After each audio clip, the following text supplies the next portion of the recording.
E hoje no Pod Gay a gente vai falar sobre a primeira vez de um gay. Porque sim, existem algumas coisas específicas, você sabe bem disso, as dificuldades, alguns padrões que existem, né, de como a gente perde a virgindade, com quem.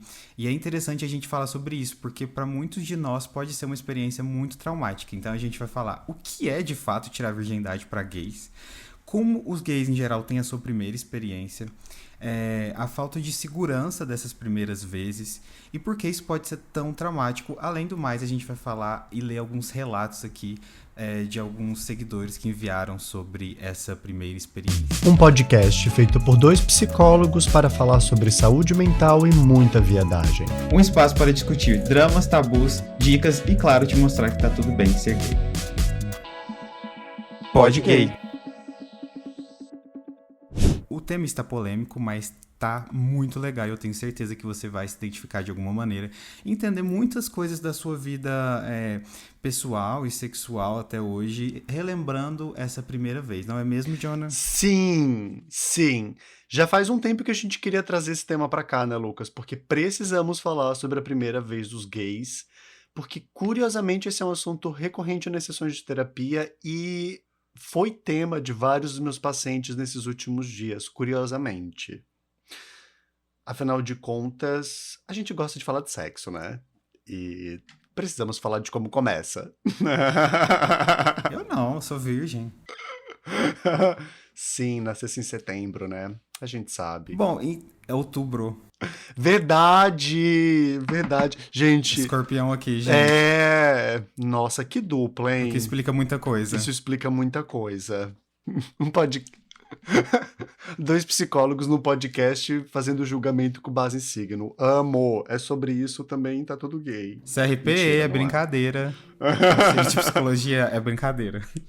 Isso é um podcast, não é uma sessão. Calma. Se você é do conselho de psicologia, por favor, relevar esse último minuto.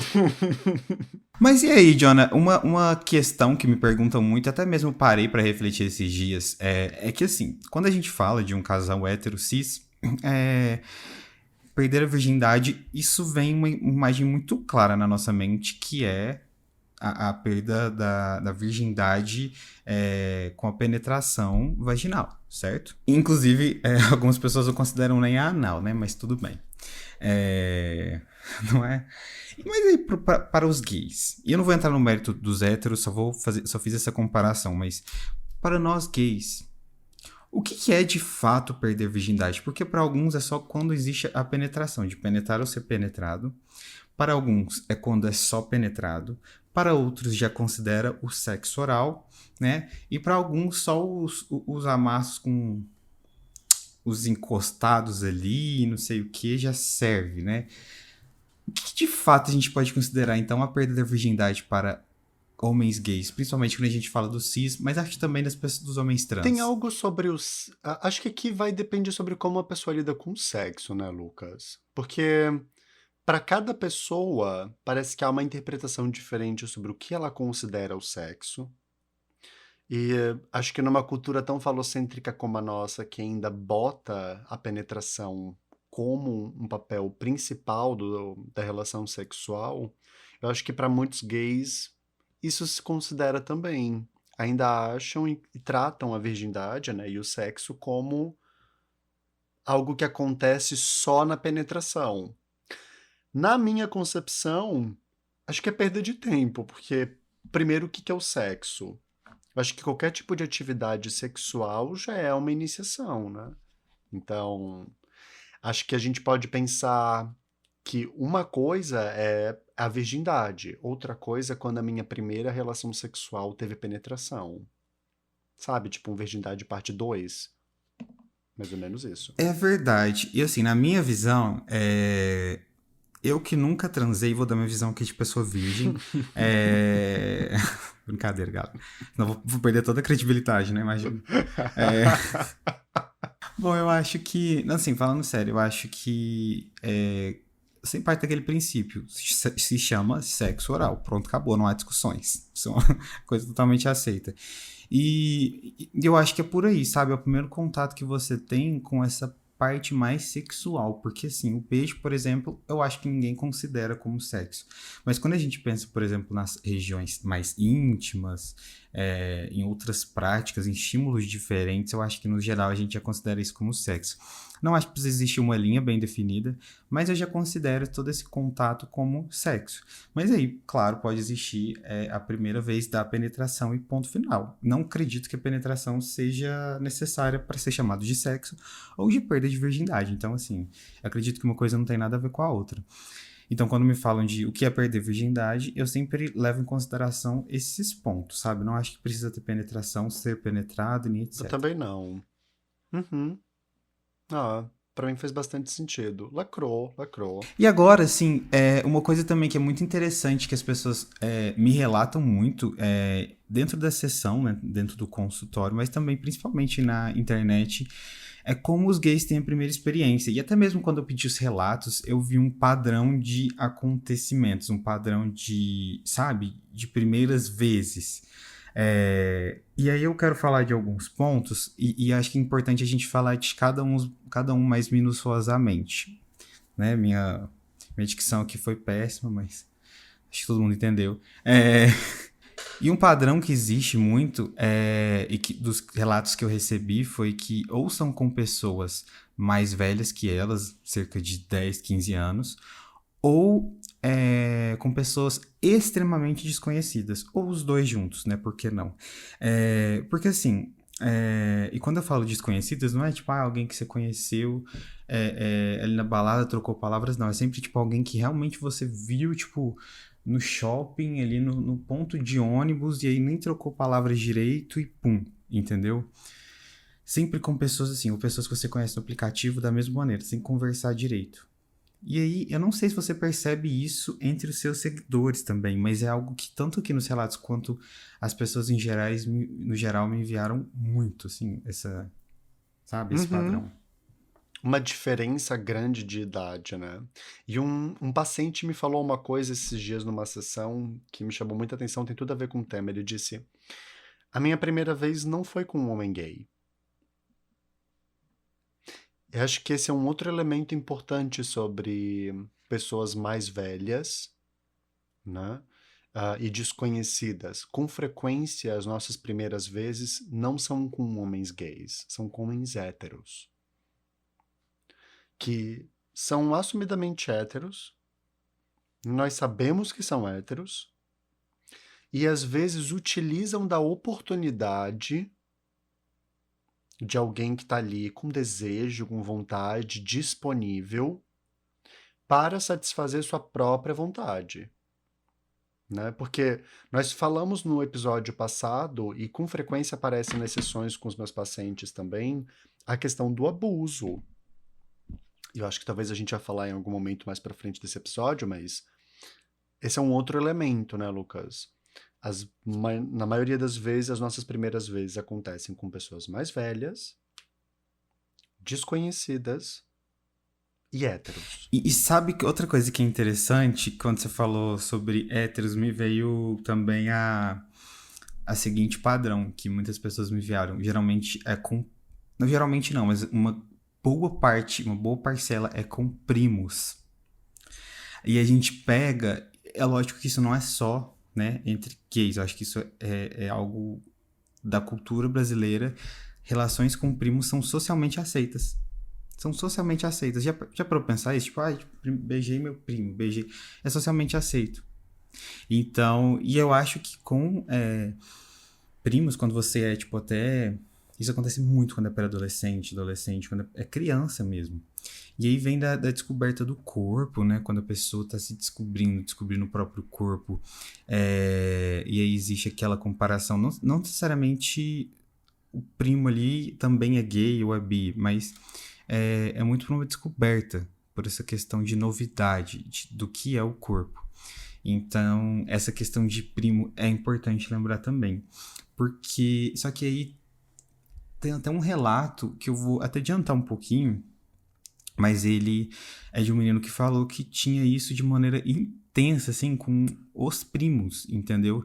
E que isso foi causando muitos traumas nele durante a adolescência, ao ponto de que ele não lembra direito de como aconteciam essas relações, né? Então, uma coisa é você descobrir o seu corpo com outra pessoa, assim, de maneira inocente, sabe? Com curiosidade, durante sua pré-adolescência.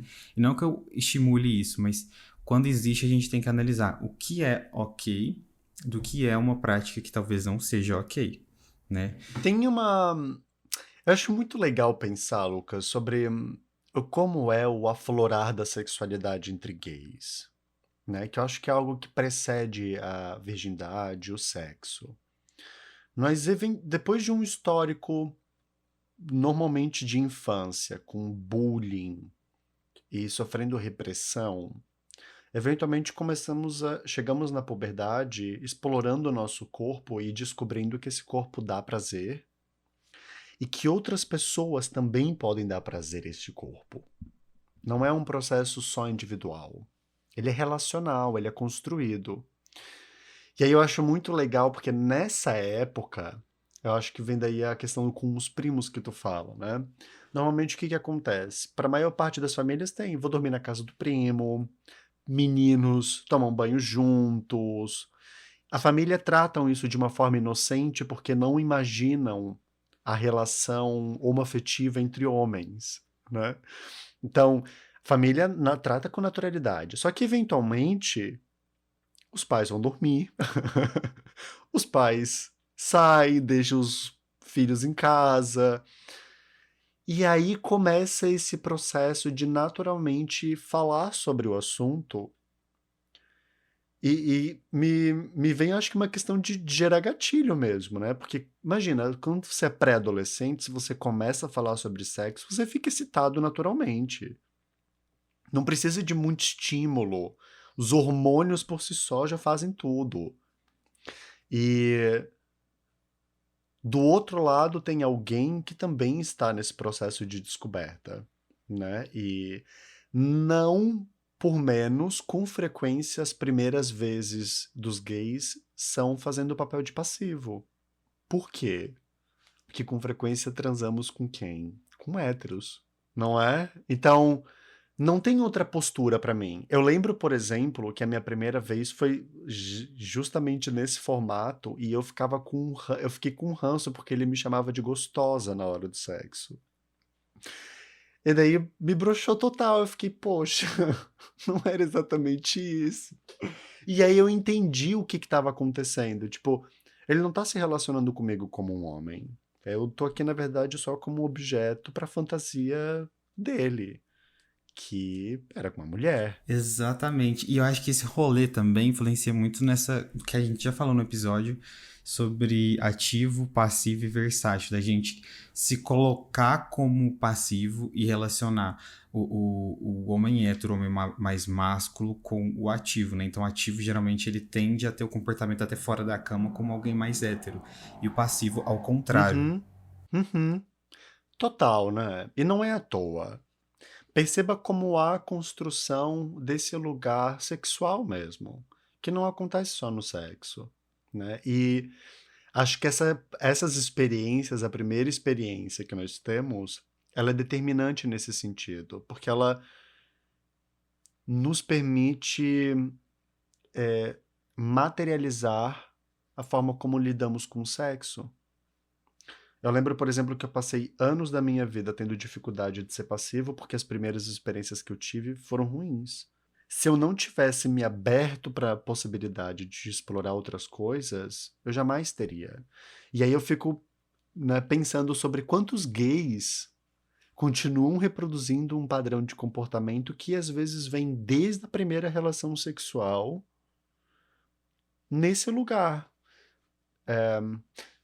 Eu não quero trocar os pés pelas mãos porque tem vários pontos e eventualmente vamos falar de todos eles, mas trazendo o teu recorte inicial, que é sobre quem é a pessoa com quem temos a primeira vez, alguém mais velho, alguém desconhecido, distante, muitas vezes. Quando eu penso em alguém mais velho, e olhando até mesmo o que trazem pra mim, eu penso em uma questão de. E isso não vale pra todo mundo, mas em alguns casos, tá? De pessoas que são mais velhas e conseguem manipular mais facilmente pessoas mais jovens que estão se descobrindo, e por isso tem com pessoas mais velhas. Existe aquele no imaginário popular de que pessoas mais velhas são mais sábias, vão te respeitar mais, o que não é uma grande verdade. Na verdade, não é de jeito nenhum, né? Eu acho que existem pessoas e pessoas, e a idade não diz muito sobre isso, né? E quando eu penso em por que pessoas mais velhas, eu penso nesses dois fatores. Uhum, uhum. É delicado falar disso, porque inevitavelmente, e esse foi tema no nosso episódio anterior também, na verdade, esse episódio agora é um complemento, uma continuação do nosso episódio passado, né? Porque quando tu me fala sobre essa malícia de conseguir manipular, é inevitável pensar sobre abuso, né, Lucas? E para um terço dos meus pacientes, pelo menos, a primeira relação sexual foi uma relação de abuso. Foi uma relação com alguém mais velho, com um cara hétero, às vezes até conhecido do seu ciclo de amizade, seu ciclo social, mas foi uma relação de abuso. Não foi algo onde as duas pessoas estavam completamente conscientes e confortáveis com o que estava acontecendo. E isso parece ser uma ferida grande na nossa história, sabe? É, eu também acho. E passa despercebido porque ninguém pensa sobre isso. A gente simplesmente aceita e segue a vida e não fala sobre, né?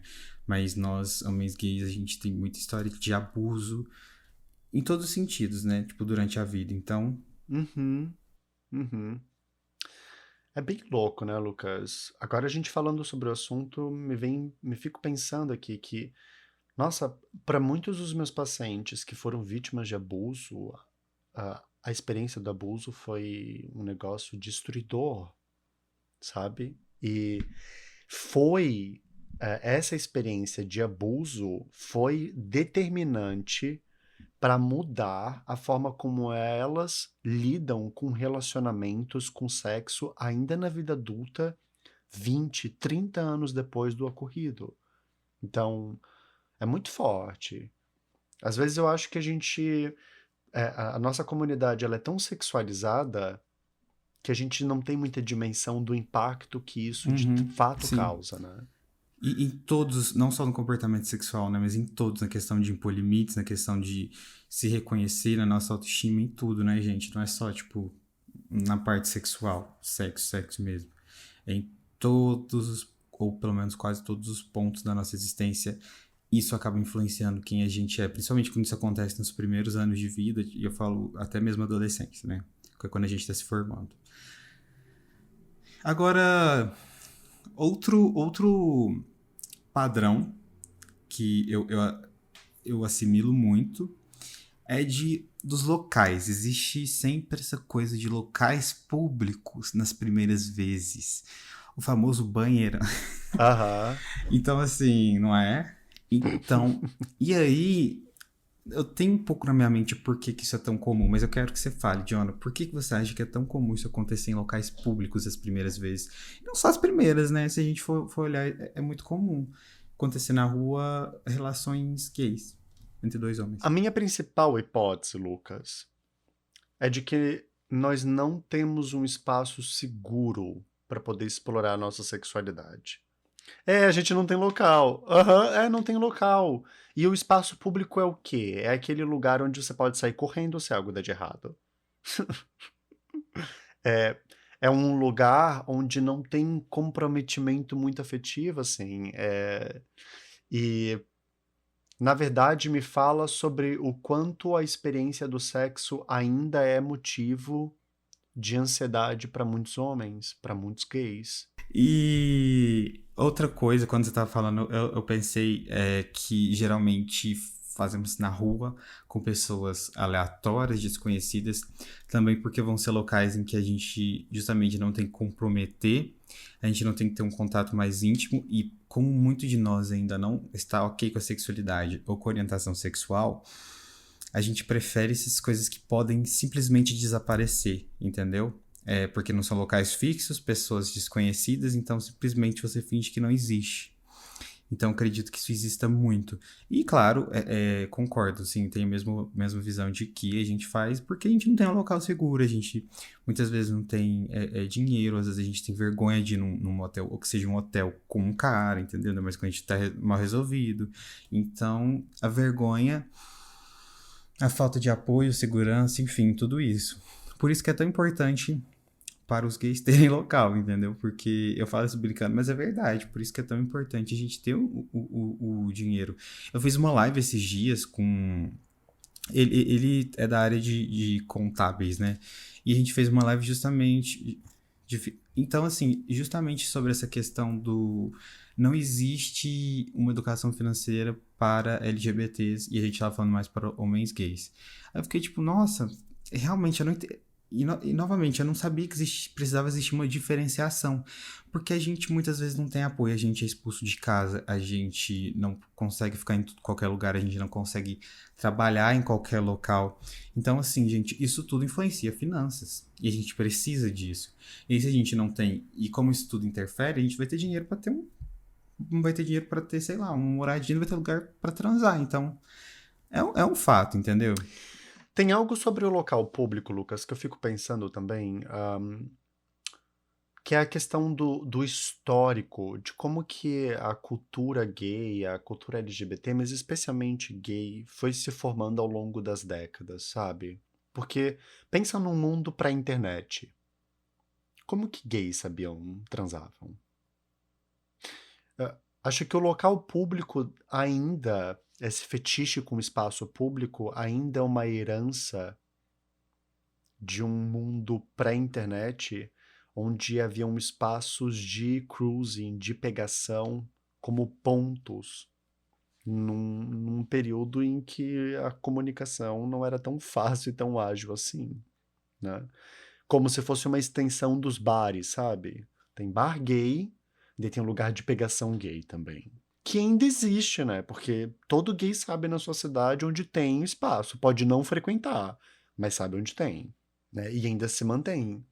E existe um certo um fetiche mesmo, né? De estar lá, de esse descomprometimento, o tesão pelo tesão, o se aliviar.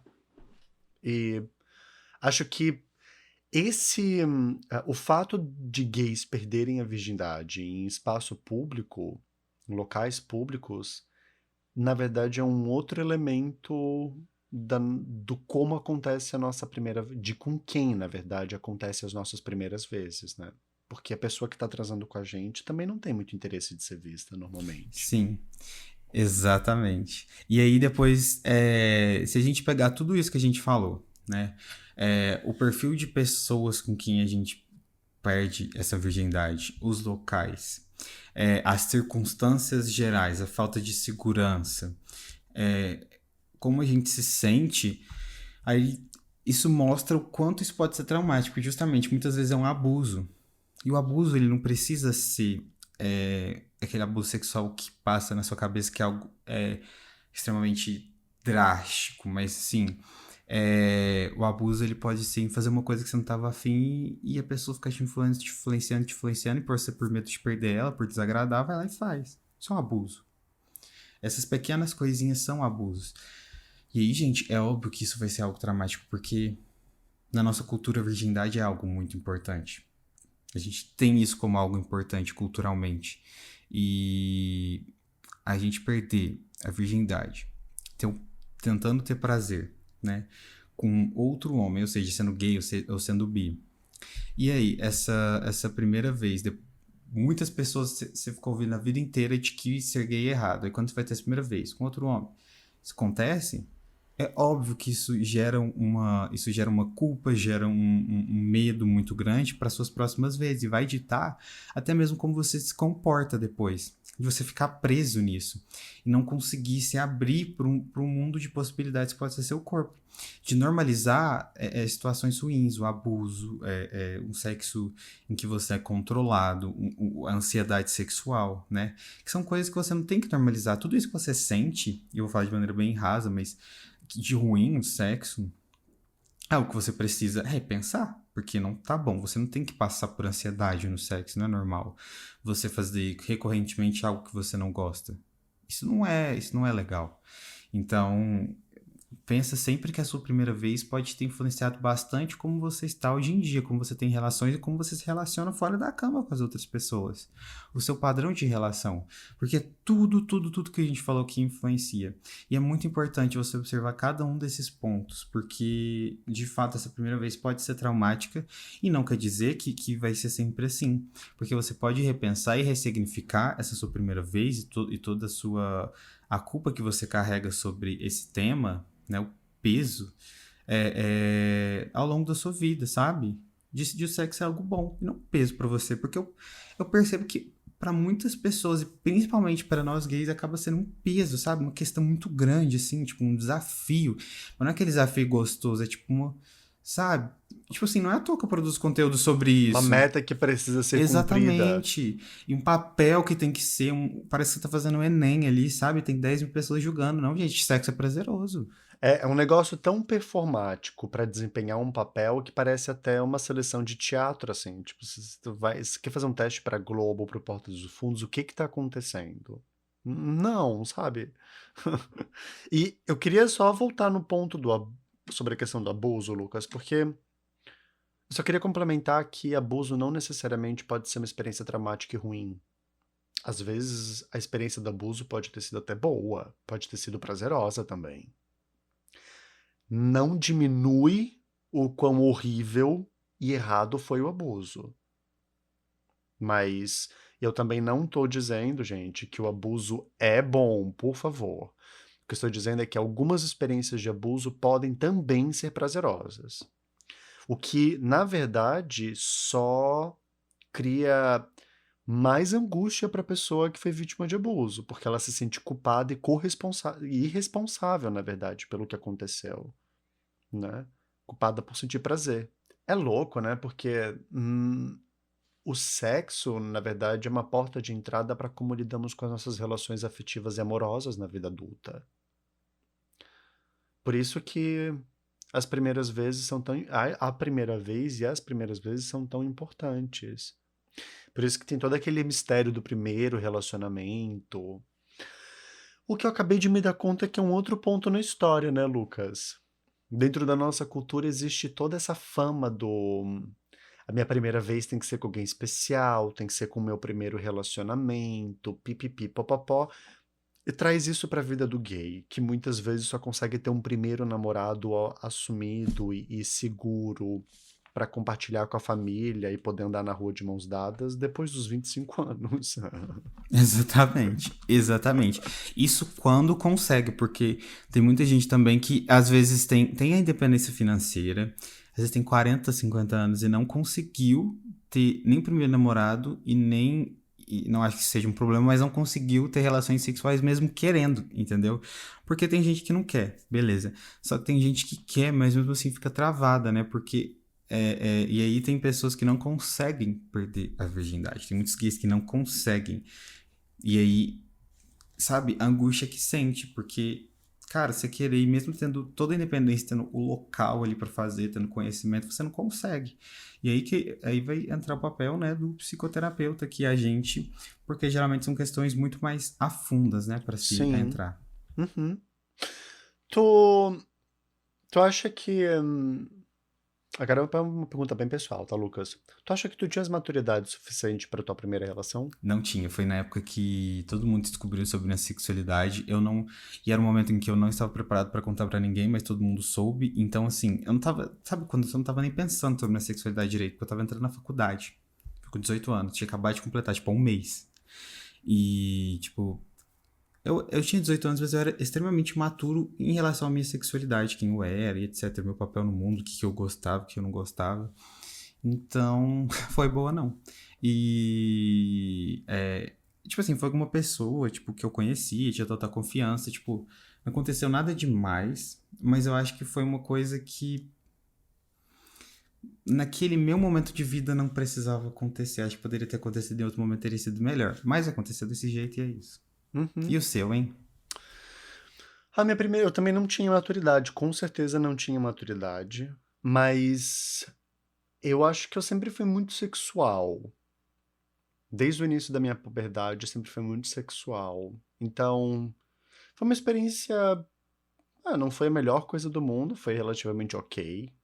Não teve grandes dissabores, a não ser o tal do gostosa que eu falei, mas pra fora disso, não teve grandes eventos.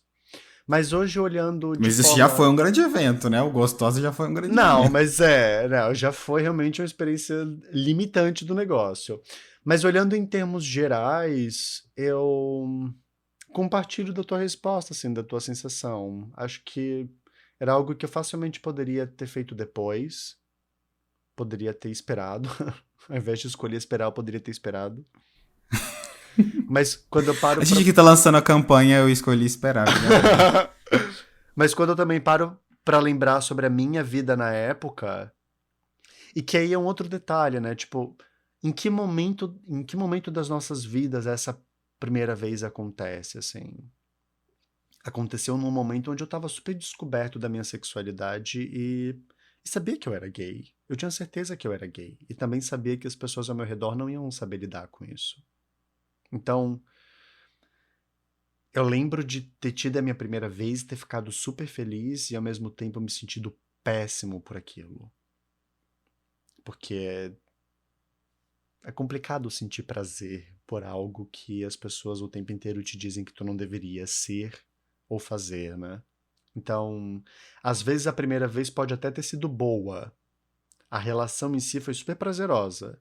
Mas o pós dela, a culpa, sabe, a vergonha de ter que lidar, e às vezes, Sabe o que que eu tinha nossa, muito? Eu tinha muito, desculpa interromper, mas é porque veio muito forte isso. Eu tinha muita sensação de nojo, sabe? Tipo, que eu tava fazendo, tipo, eu tinha nojo de mim. tipo, eu não devia estar sentindo isso. Hoje, e quem nos acompanha já sabe também, na verdade são consequências da experiência de homofobia e de violência que a gente sofre, né? Porque sexo é bom, sexo é gostoso. Sim, mas vem com tanta bagagem, né? Não é só aquele momento em si, é todo o histórico. Mas agora, John, eu queria ler alguns relatos que a galera mandou sobre as primeiras vezes. E eu acho que. E os relatos aqui, eles vão ser tanto. Podem ser pesados, quanto relatos que a gente possa discutir aqui alguns temas. Acho que vai ser bem legal. Bom, eu vou chamar esse aqui de Lucas, porque eu não tenho muita criatividade, para preservar o nome verdadeiro dele. Bom, ele começou o relato assim: se é que eu posso chamar de primeira vez. 18 anos, nunca tinha saído com outros caras, quem dirá transar. Bem, não sabia nada sobre o universo gay, zero conhecidos do meio e zero referências. Eu pensei, poxa, 18 anos eu nunca dei sequer um selinho, isso precisa mudar. Foi daí que eu resolvi criar coragem para poder baixar um aplicativo de relacionamento e tentar o encontro com o cara para ver como era. Não fazia a menor ideia de quais aplicativos baixar. Ó, deve ter feito bem tempo isso aí, hein? E quais eram os mais apropriados. Então eu fui no Google e busquei melhores aplicativos para relacionamentos gays. E primeiro era, claro, o Grindr. Eu tenho certeza que o Johnny ia falar bate-papo UOL, mas é Grindr. Instalei e comecei a conversar com os caras. Todos mais velhos e brasileiros, todos famintos por sexo e apenas isso. O que até então eu não conhecia. Até que um dia um cara me chamou e a gente foi conversando totalmente diferente dos outros caras. Pelo menos eu achava que era. Eita. Ele me conquistou justamente por ser. é, Ele me conquistou justamente por ser diferente e gentil. Eu me atraí depois de algumas semanas conversamos e saímos. Foi a pior coisa que eu poderia ter feito em Caps Lock. Pensei que pela idade só iria rolar uma conversa e tal, mas não, ele me usou da maneira mais baixa. Mesmo sabendo que era a minha primeira vez, ele preferiu se satisfazer. No final das contas, não transamos, ele fez com que eu masturbasse e ele chupasse. Um velho asqueroso, nojento. Depois eu descobri que o jogo dele é esse.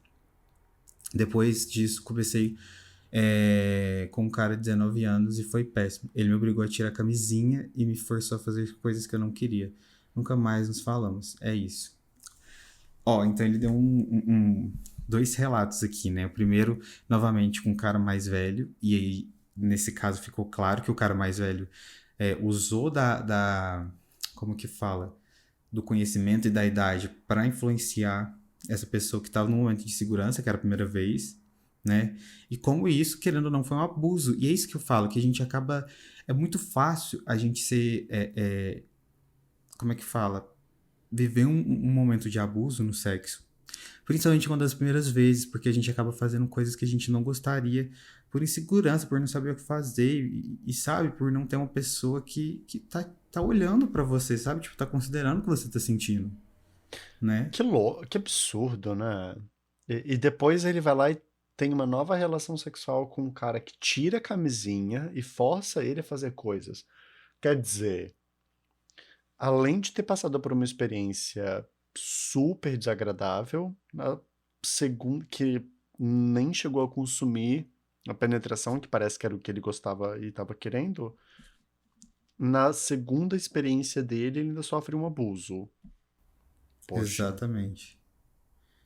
Eu espero que ele tenha, enfim, conseguido procurar ajuda e tenha ressignificado isso, porque e é isso que vocês têm. Não, ele tá te acompanhando no teu Instagram, não tá? Então com certeza tá encontrando o caminho de luz. Espero. Mas. E é isso que a gente fala quando um abuso não precisa ser algo tão escancaroso, assim, escancarado, né? Pode ser algo que seja sutil no ato em si, né? Mas que cause consequências. Bom, na hora eu achei que foi bom, mas depois das experiências com outros parceiros, descobri que foi péssima. Perdi com um namoradinho da época, ele me colocou de 4 dizendo que era melhor e não sei o que. Doeu muito, muito mesmo. Não cheguei a sentir prazer e meio que forcei um orgasmo. Hoje tenho problemas em não estar no controle em ser penetrado. Fica por cima ou dar sentado de 4, né? Ou seja, posições em que ele consiga controlar o movimento. Porque fico com medo em passar por aquela dor de novo. E aí, é exatamente isso quando a gente fala que pode traumatizar ou pelo menos pode interferir nas suas próximas relações por anos, assim, porque o medo de se entregar, isso interfere inclusive no prazer e de passar por aquela situação de novo é muito grande, sabe? Mas não que seja a melhor maneira, mas ele, pelo menos, o João encontrou uma maneira dele conseguir ter relações, mesmo que seja um pouco limitante para ele, ainda causa uma ansiedade, né? Que é ele ter sempre que estar no controle, mas pelo menos ele conseguiu, de uma certa maneira, ressignificar. Agora, o que eu recomendaria para ele era, assim, realmente buscar, tipo, uma ajuda para ele racionalizar esse medo e com as pessoas com quem ele tá ficando para ele se sentir mais seguro, né? Ah, mas é complicado, né, Lucas? Porque a gente não tá falando de algo que é puramente mental. É algo físico mesmo, né?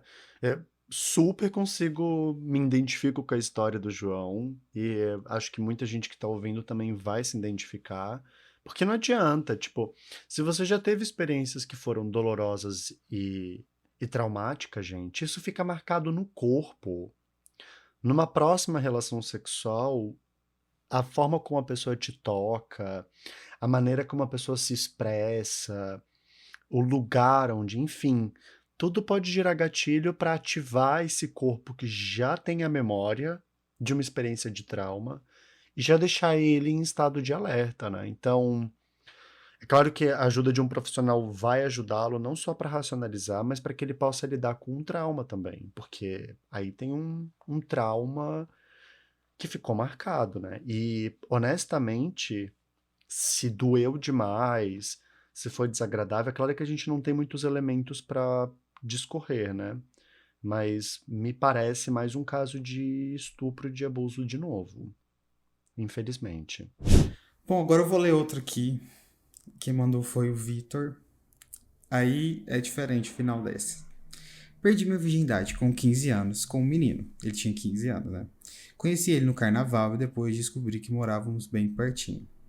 Então marcamos. Como nenhum dos dois tinha um lugar com privacidade, ou seja, local, a gente foi até o último andar do prédio dele e rolou na escada de emergência mesmo. Por incrível que pareça, foi bem bom. Usamos camisinha, não tivemos problema, foi super respeitoso e o lugar impróprio deu uma adrenalina que só colaborou para o tesão aumentar. Aí, tá vendo? Nem sempre as circunstâncias vão causar um evento traumático. Às vezes pode ser bom. Porque também, gente, não vamos falar só. Porque nós gays também temos os nossos problemas. A gente tem. Mas também temos nossos momentos de vitórias, não é mesmo? Temos, temos. E sexo dá pra ser gostoso também, né? Vamos lá. Bom, então agora eu vou ler o último. O Cloud tinha 17 anos e foi ficar com o cara do Grindr. Nada de novo sob o sol, né? Que tinha mais de 30. Ok, ficamos e depois disso eu não tive mais vontade de ficar com ele. Tudo bem, né, gente? Sem conseguir aceitar isso, ele manda bem assim, entre aspas. Você não quer mais ficar comigo, né? Ok.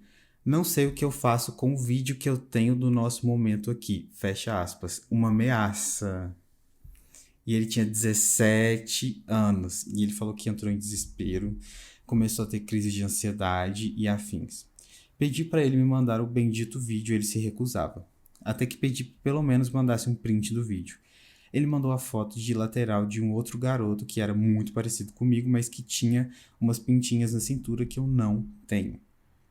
Eu disse que aquele corpo não era meu, que ele estava me enrolando, porque na verdade não tinha nada. Ameacei ir na polícia, arrasou, porque ele estava me chantageando. Enquanto ele fazia esse joguinho, ele estava botando pressão para que eu fosse na casa dele, de novo. Não deitei, até que ele se admitiu que não tinha nada e que só queria que eu fosse lá, de novo. Final feliz, poderia ter sido mil vezes pior.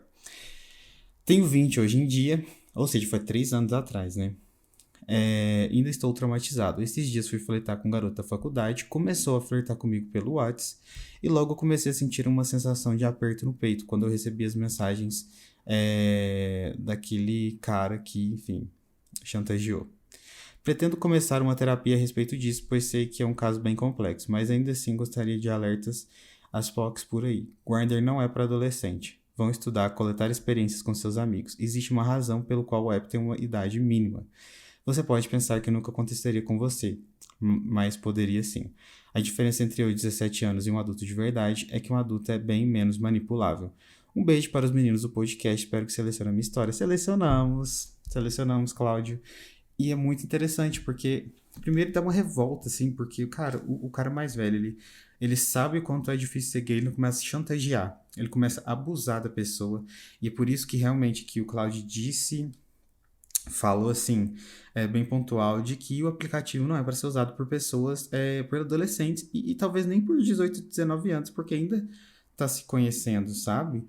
Então, né? Mas, gente, por favor, pelo amor de Deus, tentem não se envolver nesses lugares com pessoas muito mais velhas.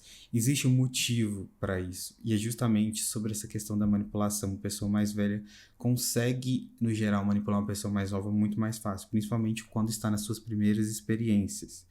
E, cara, revoltante, né? Nossa, tipo, é revoltante porque que bom que ele não foi, porque se ele tivesse ido, muito provavelmente esse cara teria gravado, teria forçado alguma coisa, daí sim teria material pra poder, né, enfim, usar contra ele de alguma forma. Mas acho que o relato dele só me faz lembrar do porquê que esse tipo de situação acontece, né, Lucas? Porque existe um elemento forte sobre a postura do adulto que manipula e etc, etc, e aqui tem uma questão, mas a falta de uma rede de apoio que possa cuidar e falar sobre a sexualidade é o que abre precedente para esse tipo de coisa, né? Porque a maioria dos meus pacientes que sofreram abusos não falaram para ninguém sobre. Não falaram dentro de casa. Sabe como que vão compartilhar, né? E como que ele vai compartilhar esse tipo de assunto com os pais, por exemplo? Olha, tem um cara de 30 e poucos anos com quem eu saí e não deveria, me chantageando porque nós transamos. Você consegue se imaginar, sabe, adolescente tendo esse tipo de diálogo com seus pais? Óbvio que não, né? Então, é claro que e as pessoas que mais velhas, né, um cara mais velho sabe disso. Ele sabe que os gays jovens estão vulneráveis, né? Ou por uma questão física, ou por uma questão econômica, ou até mesmo por uma questão social familiar. Então, adorei que ele trouxe esse relato. Obrigado por ter compartilhado esse relato com a gente. E ele deixa até um aviso aí para quem nos acompanha tomar cuidado, né? Porque todo mundo aqui já foi adolescente, sabe como é a vida de adolescente, mas também sabemos que precisa de cuidado, né? A gente tem que tomar cuidado. Tem que tomar cuidado. É, toma cuidado, gente. Toma cuidado, porque às vezes uma experiência dessa te marca pro resto da vida. Então, e nenhuma das pessoas são responsáveis aqui, né? No caso, as vítimas. Mas fica o alerta e fica o convite, né? Para que a gente se cuide, por favor. Sim.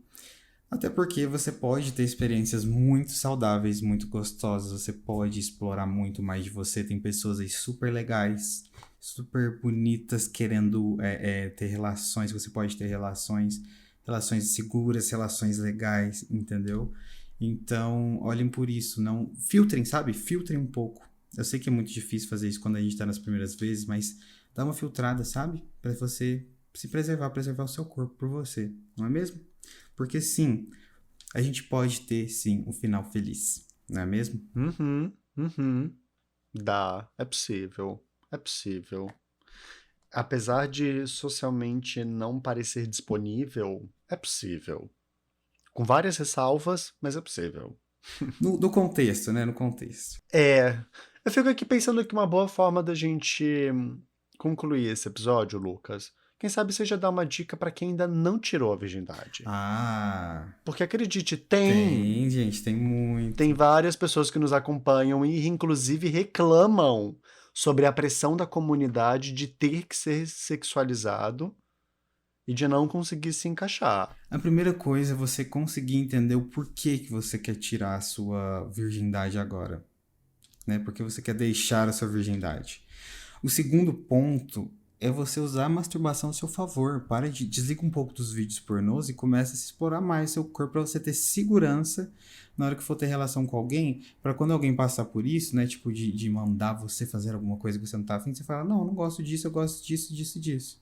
Sabe? De falar o não. A terceira é praticar de fato o não, porque a pessoa tá ali, ela não pode mandar no seu corpo. Ela não pode falar, ditar como vai ser o sexo. O sexo, os dois vão falar, né? Digamos, falar. Vão definir como vai ser, entendeu? Não deixa o seu corpo uma responsabilidade de uma outra pessoa ou de outras pessoas. O quarto é. Deixa eu pensar aqui numa dica assim, bem lacrante para terminar o episódio. O quarto é você sempre buscar conhecimento, mas conhecimento não de vídeos, né, como a gente sempre fala aqui, mas um conhecimento de fato profissional, sabe? Sobre o que é o sexo. Sabe? Sejam curiosos. Sejam curiosos. E aí, quando você for encontrar uma pessoa, você tem que ter pelo menos uma mínima ligação com ela. Você tem que conversar sobre o que você gosta, sobre o que você não gosta. E não precisa ter uma relação de criar, depois de um ano conhecer a pessoa, vou, sabe? Não, não precisa. Mas é de ter um pouco mais de confiança, de ligação com ela, porque isso ajuda, sabe? E eu acredito, assim, que assim, mais simples eu acho que são essas dicas, assim, para você que tá me ouvindo pensar sobre o assunto. Você tem mais algo a acrescentar? Eu acrescentaria: cuide da sua segurança, sabe? Em primeiro lugar. E quando eu falo segurança, eu falo sobre o lugar onde você vai fazer isso, em que espaço isso vai acontecer, o tipo de pessoa com quem você tá. É uma pessoa que faz com que eu me sinta confortável, à vontade?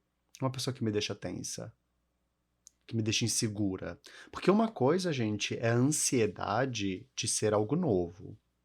Outra coisa é a pessoa não me deixar à vontade e me deixar desconfortável.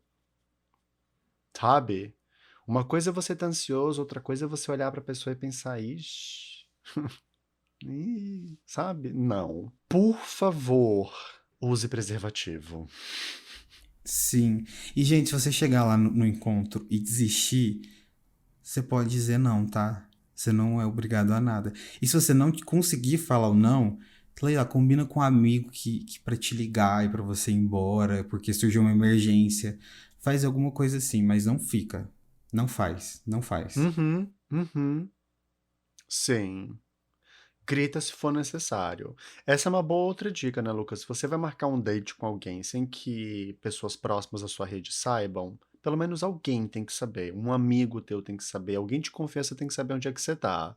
É, sabe, não vai fazer sair no meio da noite e transar no terreno baldio com alguém que você não conhece sem que ninguém saiba. Por favor. Por favor, galera.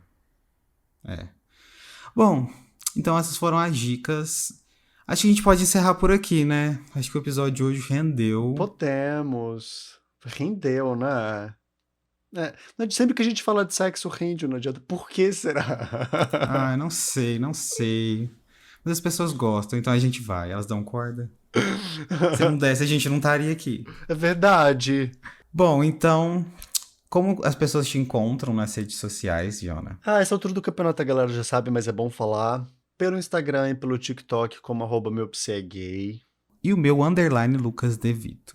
Bom, esse foi o episódio de hoje, né? Se você não ouviu os outros episódios, ouça, porque eles valem muito a pena, né? E a gente vai ter mais em breve, não é mesmo? Hoje é o 10º episódio. A gente quer agradecer a todo mundo que ouviu até aqui, todo mundo que tá compartilhando, inclusive compartilhem, né? Que vai dar sorte pra você. Acabei de criar essa... Por favor, divulguem, marque os amigos, fala lá. Eu adoro quando as pessoas nos marcam e colocam nos stories algo do tipo, gays, escutem isso, não sei o que. Eu fico, isso aí mesmo, compartilha essa droga. Brincadeira, gente. Eu abençoo elas. Mas é verdade. Bom, então é isso. Uhum. É isso, não é? Eu só queria agradecer quem nos acompanhou e nos ouviu até aqui, agradecer todas as pessoas, as mensagens fofíssimas que nós recebemos nos direct, na rua, falando sobre o podcast, falando sobre o nosso trabalho. E até a próxima. Até a próxima. Beijinho. Beijos. Tchau.